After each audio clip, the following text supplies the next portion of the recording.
Bonjour à tous et bienvenue dans cette nouvelle vidéo où nous allons reparler du non-verbal du pervers narcissique. C'est une vidéo que j'avais déjà tournée, mais là j'ai envie de rajouter plein de choses parce que c'est une vidéo qui a été beaucoup reprise et on ne me cite pas, bien entendu, hein, c'est plus facile, alors que ce sont mes observations, mes études. Et j'ai depuis fait d'autres études plus approfondies et depuis j'ai d'autres choses à dire et c'est ce que je vais faire dans cette vidéo. Donc d'abord, je vais vous mettre en barre d'infos là en dessous la vidéo que j'avais faite il y a déjà un moment maintenant, il y a plusieurs années évidemment. Et donc nous allons reprendre effectivement comment est-ce qu'on peut voir qu'un pervers narcissique est pervers narcissique, pas seulement par l'analyse, mais aussi par le comportement, l'analyse de son comportement, de son non-verbal. Et bien justement, c'est quelqu'un qui déjà a, on va dire au niveau du visage, assez peu d'émotions finalement. Ou plus exactement, quand il y en a, c'est du faux, c'est de la tricherie.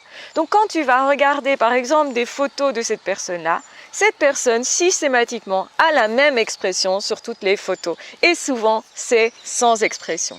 Et c'est ça qui est bizarre en fait. Quand tu regardes les photos de d'autres personnes, tu vas avoir des émotions différentes parce qu'effectivement, en fonction de la journée, nous sommes des personnes qui avons beaucoup d'émotions différentes. Et donc, ça switch. Et donc du coup, quand on prend des photos comme ça à la va-vite d'un groupe de personnes, on va vite se rendre compte que la personne a des visages différents sur les photos. Les pervers narcissiques, c'est vraiment un visage impassible, froid et généralement hautain. Donc, autrement dit, tu vas voir vraiment les commissures des lèvres qui descendent, comme s'ils râlaient en permanence. Ou plus exactement, tu vas te dire ils sont neutres tout le temps.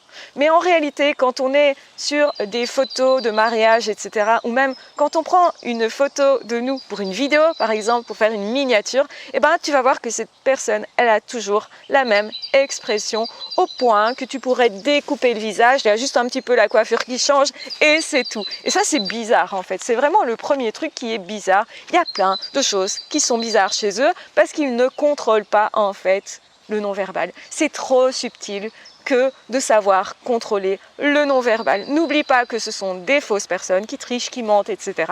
Et donc la plupart du temps, quand il ne se passe rien dans leur environnement, eh ben, ils sont impassibles, il n'y a rien non plus. Donc autrement dit, leur visage est hyper neutre et souvent, voilà ce que tu vois. Quelque chose de super impassible, toujours la même tête. Donc ça, c'est vraiment le premier point, c'est ça. Les commissures des lèvres qui tombent, comme ça. Donc plutôt la bouche vers le bas. Autre chose que tu vas voir beaucoup chez les personnes très narcissiques, c'est quand ils te parlent, ils t'expliquent quelque chose et c'est beaucoup pointé du doigt. Pourquoi ils pointent du doigt? Eh bien, quand on veut dire c'est toi qui es en faute, c'est ce qu'on fait, c'est toi. Le problème, c'est toi. Donc, je pointe du doigt. Et même si je parle de complètement autre chose, je vais pointer du doigt. Et ça va être gênant, en fait, parce que la main va venir dans l'environnement entre toi et cette personne, par exemple. Et ça peut être à travers une caméra. Si je fais ça tout le temps, c'est très bizarre. Si je me prends en photo tout le temps, eh ben, à certains moments, tu vas voir que cette personne pointe du doigt. Et donc ça aussi c'est particulier parce que quand on accuse l'autre on fait ça et quand on donne des ordres aussi. Donc ça veut dire moi je sais, tu ne sais pas et tu m'écoutes. Voilà ce que veut dire le je pointe du doigt très souvent. C'est quelque chose qu'on retrouve chez les parents pervers narcissiques face à leurs enfants. Beaucoup de parents pervers narcissiques c'est vraiment attention, obéis-moi. Il y a ce côté-là et il y a le côté je te pointe du doigt, toi, vers toi. Et là, c'est intrusif parce que c'est ton environnement. Normalement, en tant que personne, je dois respecter dans la communication ton espace à toi. Et je ne peux pas continuellement mettre mes mains là parce que c'est gênant, tout simplement. Et bien, c'est ce que font les pervers narcissiques. Autre chose qu'ils font, c'est quand tu es en face, c'est se tenir comme ça, comme s'ils étaient au-dessus de toi. Donc, tu vas voir que le menton, il est en avant. Et ça aussi, tu peux voir sur les photos, une personne qui est légèrement avec le menton en avant, comme ça, très fière. Tu vois, c'est la fierté, c'est le narcissisme, c'est le « je suis au-dessus de toi ». Si tu es en train de parler, quelque chose que tu vas voir aussi chez eux, c'est au niveau de la commissure des lèvres. Fais bien attention, ils sont comme ça. ici notre fameux cul de poule qui n'est pas trop accentué, parfois qu'il est fort d'ailleurs, mais ça dépend d'une personne à l'autre. Donc ça, c'est vraiment typique de « t'es en train de dire quelque chose, c'est intéressant ce que tu dis, tu prends ta place, mais moi, je ne suis pas d'accord avec ça. Donc, je pense que je suis au-dessus de toi. » Et on va voir ça particulièrement aussi chez les parents, hein, donc les parents pervers narcissiques face à leurs enfants, quel que soit l'âge de l'enfant, vont avoir ce comportement-là. C'est oui, tu es intelligent dans ce que tu dis, mais non, je ne veux pas te laisser de la place en fait. Et donc là, c'est aussi une attitude de tout pouvoir, de maîtrise. Ce qu'on va voir aussi beaucoup sur les photos, c'est je prends une place importante, je tiens les autres près de moi comme ça, sur la photo. Donc ça veut dire je mets mes bras au-dessus des autres, d'une certaine façon je les maîtrise et je me montre aussi comme tout puissant. À nouveau, généralement vous aurez le menton comme ceci. Hein. Donc en fait la plupart des gens, ils ont un visage qui est neutre, qui est comme ça. Donc autrement dit, qui est plane, on va dire sur une surface plane. Hein. Donc la personne, voilà, ça c'est tout à fait normal. Une personne qui est perverse narcissique, donc très narcissique, va être comme ça. Vous voyez ce que ça fait? Je suis au-dessus de toi. Et alors je regarde les autres un peu en biais comme ça. Ça c'est l'envie qui est très fréquente chez les pervers narcissiques. Vous allez voir l'envie. Et alors, typique de l'envie aussi, c'est je te regarde. Si tu es sur ce côté, je te regarde comme ça. Donc là, tu es à ma droite, je te regarde comme ça. Donc en coin. Et généralement, ils ouvrent la bouche quand ils sont envieux. Si vous voyez ça, c'est vraiment typique de « je t'envie parce que tu es plus brillant que moi, tu es meilleur que moi, etc. » Donc, il y a l'envie. Donc, vous voyez que dans le non-verbal, il y a énormément de choses à observer et il y a tout ce que j'ai déjà dit dans la première vidéo, que je vous rappelle est en barre d'infos. Et donc, j'avais noté d'autres choses aussi. C'est le fait souvent, quand ils vous regardent, ils sont comme ça. Là, on voit quoi? Le front qui est en avant. Donc quand vous voyez une personne qui est constamment comme ça, donc là j'exagère un peu, hein, mais le menton est en avant sur toutes les photos, c'est impassibilité et menton en avant, ou alors en train de regarder comme ça, se rapprocher et faire ça, là vous êtes sûr, vous avez affaire à quelqu'un qui est vraiment très narcissique et vous allez effectivement voir ça chez des personnes qui, par exemple, sont des personnes qui veulent absolument briller professionnellement, absolument briller partout. Hein. On reconnaît notre pervers narcissique dans le « je veux absolument briller partout, donc je suis au-dessus des autres ». Je me positionne comme ça, bien droit, le torse bien droit. Hein. Donc voilà.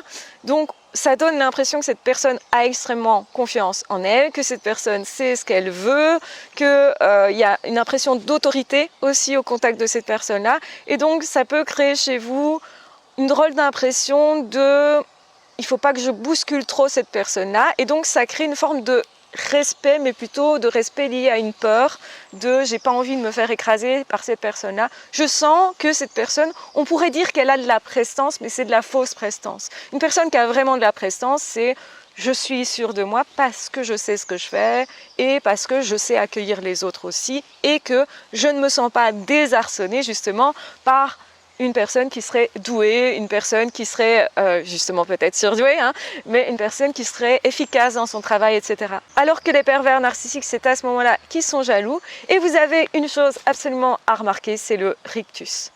Donc le rictus, c'est exactement quand vous allez souffrir. Si vous souffrez, ils vont avoir un rictus. Le petit sourire en coin, comme ça. Vous voyez, ce sourire-là n'est pas un sourire normal, n'est pas un sourire classique. Hein. Donc toujours aussi, ce que vous allez voir sur les photos, quand ils ont des expressions du visage, c'est singé. Ça veut dire quoi? Singé, c'est théâtral. Ça veut dire quoi? Ça veut dire que vous allez voir. Et quand ils rigolent aussi, ça peut être... Vous voyez, ils singent les choses, c'est pas naturel.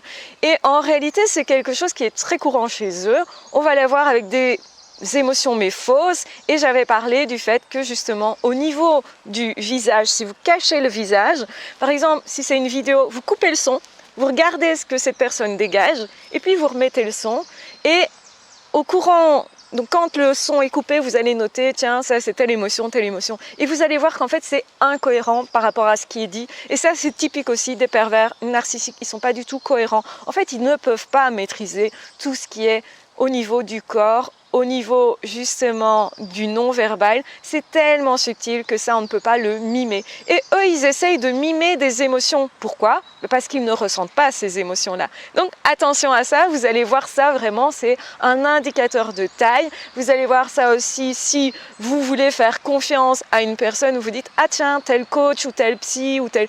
Est-ce que cette personne a ce type de comportement? Tiens, c'est quelqu'un qui pointe tout le temps du doigt. Tiens, c'est bizarre. C'est quelqu'un qui rigole facilement de la souffrance de quelqu'un. Un peu bizarre aussi.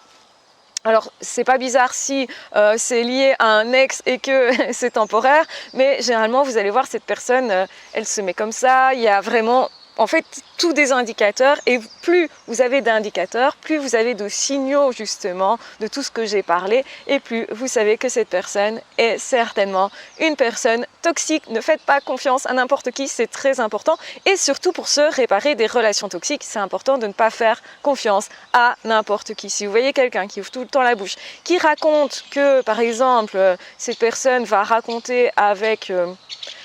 en fait, d'apparence, aucune émotion, que cette personne va dire mais moi j'ai été victime, etc., etc. Mais pas d'émotion, il n'y a pas de tristesse, il n'y a pas de colère, il n'y a rien.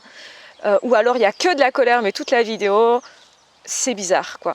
Donc attention à tout ça parce que normalement on passe par plein d'émotions et les émotions qui sont dites et les émotions qui sont montrées, elles doivent correspondre. Il y a vraiment incohérence quand une personne est toxique, il y a vraiment incohérence entre les signaux émis.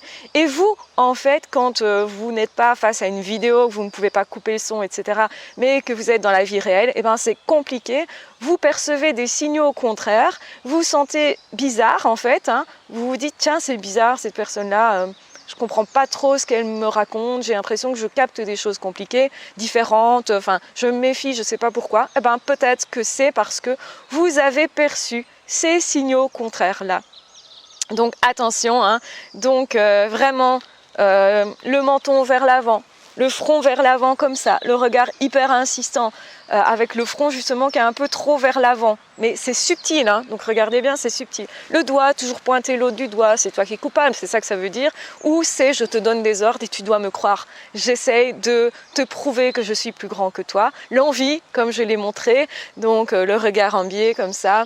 Et le fait de vous regarder de haut, de se mettre ainsi sur les photos, c'est moi qui maîtrise tout, je suis le maître du monde. Cette position-là, alors que c'est pas sa place, par exemple, un fils qui va faire ça par rapport à sa mère, on aurait l'impression en fait que c'est le mari de la mère, vous voyez, mais c'est pas sa place de faire ça. C'est aussi des personnes qui possiblement peuvent prendre la place d'autres personnes sur les photos. Par exemple, lors d'un mariage, eh bien, c'est un autre homme qui est à côté de la mariée, par exemple. Ça, c'est bizarre. Alors, ça peut passer inaperçu, mais si c'est régulier sur les photos, que ça se présente sur plusieurs photos, on voit bien que cette personne, elle essaye de gâcher, en fait, le mariage, qu'elle essaye, en fait, de prendre la place de quelqu'un d'autre. Et ça aussi, ça doit vous alerter. Ce sont tous des indicateurs qui, mis en commun avec tout ce que j'ai déjà dit sur les subtilités du comportement, tout ce que vous ressentez, vous, comment vous vous sentez à leur contact, donc plus fatigué, etc. Le fait que vous vous sentez plus perturbé, anxieux, que vous avez l'impression d'être peut-être une moins belle personne, que vous doutez davantage de vous, tout ça, ça doit être des signaux, des indicateurs qui s'additionnent. Et plus il y en a, et plus ça montre que vous êtes bien et bel et bien dans une relation toxique, parce que souvent on doute de soi, donc c'est important de rajouter vraiment des indicateurs et de se dire j'ai repéré ça, et puis à un moment donné vous vous dites waouh, ça fait quand même beaucoup, donc là c'est sûr, c'est pas une personne à qui je devrais faire confiance. Et justement, je sens bien que quand je vois moins cette personne-là, je vais mieux en fait, je suis plus calme. J'y pense beaucoup, mais je suis plus calme. Donc ça, c'est un indicateur. Y penser beaucoup, mais en même temps, avoir besoin de temps pour soi, de repos, de respiration, de temps pour se relaxer, d'avoir besoin peut-être de légèreté un peu plus, peut-être avoir besoin de la nature. Et c'est pour ça aussi que je filme dans la nature en espérant que ça vous apaise, que ça vous apporte un plus dans cette vidéo, justement. Donc reprenez votre vie elle est à vous et vous avez le droit de vivre votre vie pleinement. Donc voilà, je vous embrasse bien fort, je vous aime très fort, prenez bien soin de vous et on se retrouvera très vite dans d'autres audios ou dans d'autres vidéos. Ah, ciao, bye bye!